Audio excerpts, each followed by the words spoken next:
اعوذ باللہ من الشیطان الرجیم بسم اللہ الرحمن الرحیم۔ شروع اللہ کے نام سے جو بڑا مہربان اور نہایت رحم کرنے والا ہے۔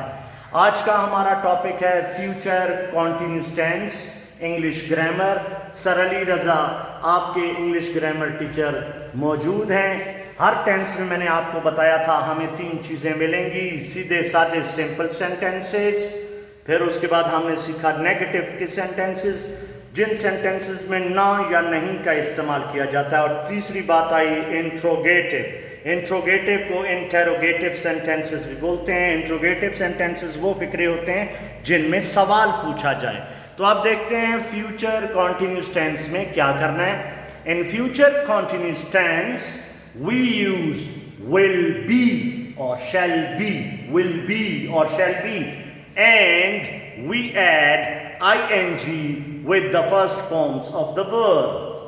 مثلا وہ ایک خط لکھ رہا ہوگا، یعنی ابھی تو وہ فارغ بیٹھا ہے، رات کو یا شام کو یا کسی بھی وقت وہ ایک خط لکھ رہا ہوگا، یعنی فیوچر کی بات کی جا رہی ہے۔ آئندہ آنے والے زمانے میں مستقبل میں وہ ایک کام کر رہا ہوگا، یعنی مستقبل میں ایک کام جاری ہوگا۔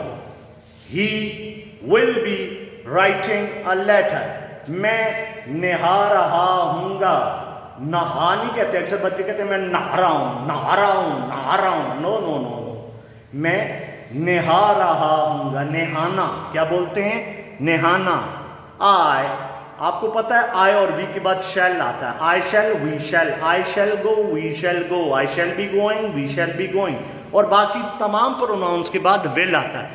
ہی will be, she will be, it will be, Ali will be, you will be, they will be, the boys will be, the girls will be, the stars will be, the man will be. ٹھیک ہے بیٹا؟ اگلی چیز آتی ہے negative. Negative کہتے ہیں نفی کا جملہ جس جملے میں نہ یا نہیں کا استعمال کیا جائے۔ وہ کھانا نہیں پکا رہی ہوگی، یعنی مستقبل میں وہ کھانا نہیں پکا رہی ہوگی۔ She will not be cooking the food. She will not be cooking the food. ہم ان پر نہیں ہنس رہے ہوں گے۔ ہم ان پر نہیں ہنس رہے ہوں گے، یعنی مستقبل میں آئندہ آنے والے زمانے میں جب وقت آئے گا تو اس وقت ہم ان پر نہیں ہنس رہے ہوں گے۔ We shall not be laughing at them. اب یہ دیکھیں، will یا shall، will یا shall اور be، will یا shall اور be کے درمیان not کا استعمال کیا جائے گا۔ will not be، shall not be۔ میرے ساتھ ساتھ بولیں گے تو فائدہ ہوگا۔ will یا shall اور be کے درمیان not، will یا shall اور be کے درمیان not آئے گا نیگیٹو کے سینٹینسز میں، اور پارٹیسپل بن جائے گا فرسٹ فارم کے ساتھ ing آ جائے گا۔ تیسری چیز آئی ہے انٹروگیٹو۔ انٹروگیٹو کہتے ہیں سوالیہ فکرے۔ سوالیہ فکرے غور سے دیکھیں۔ کیا تم سچ بول رہے ہو گے؟ سوال پوچھا جا رہا ہے تو سوالیہ نشان۔ بہت سارے بچے جب مجھے ہوم ورک کر کے ریسینڈ کرتے ہیں تو اس میں دیکھتا ہوں کہ کوشچن مارکس، پھر میں بار بار کہتا ہوں بیٹا کو چیک دا کوشچن مارکس۔ کیا تم سچ بول رہے ہو گے؟ مستقبل کی بات ہے۔ will you be speaking the truth question mark۔ کیا میں اس کو انگریزی پڑھا رہا ہوں گا؟ اگر لڑکا ہے تو him، لڑکی ہے تو her۔ کیا میں اس کو انگریزی پڑھا رہا ہوں گا؟ shall I be teaching him English؟ shall I be teaching him English؟ اب کیا دیکھا؟ فیوچر کنٹینیوس ٹینس میں will یا shall کو سوالیہ جملے بناتے وقت، میرے ساتھ ساتھ بولیں، سوالیہ جملے بناتے وقت will یا shall کو جملوں کے شروع میں استعمال کیا جائے گا، اور فاعل یعنی پروناؤنس کے بعد be کا استعمال کیا جائے گا، اور be کے بعد فعل یعنی ورب کی پہلی حالت کے ساتھ ing کا اضافہ کیا جائے گا۔ بعض سوالیہ جملے what، why، where، when سے شروع ہوتے ہیں۔ بعض انٹروگیٹو سینٹینسز تو what، why، where، when، what، why، where، when شروع میں آئے گا، باقی آرڈر آف دا ورڈز یہی رہے گا، ترتیب یہی رہے گی الفاظ کی، صرف what، why، where، when شروع میں آ جائے گا۔ what، why، where، when شروع میں آ جائے گا، باقی ترتیب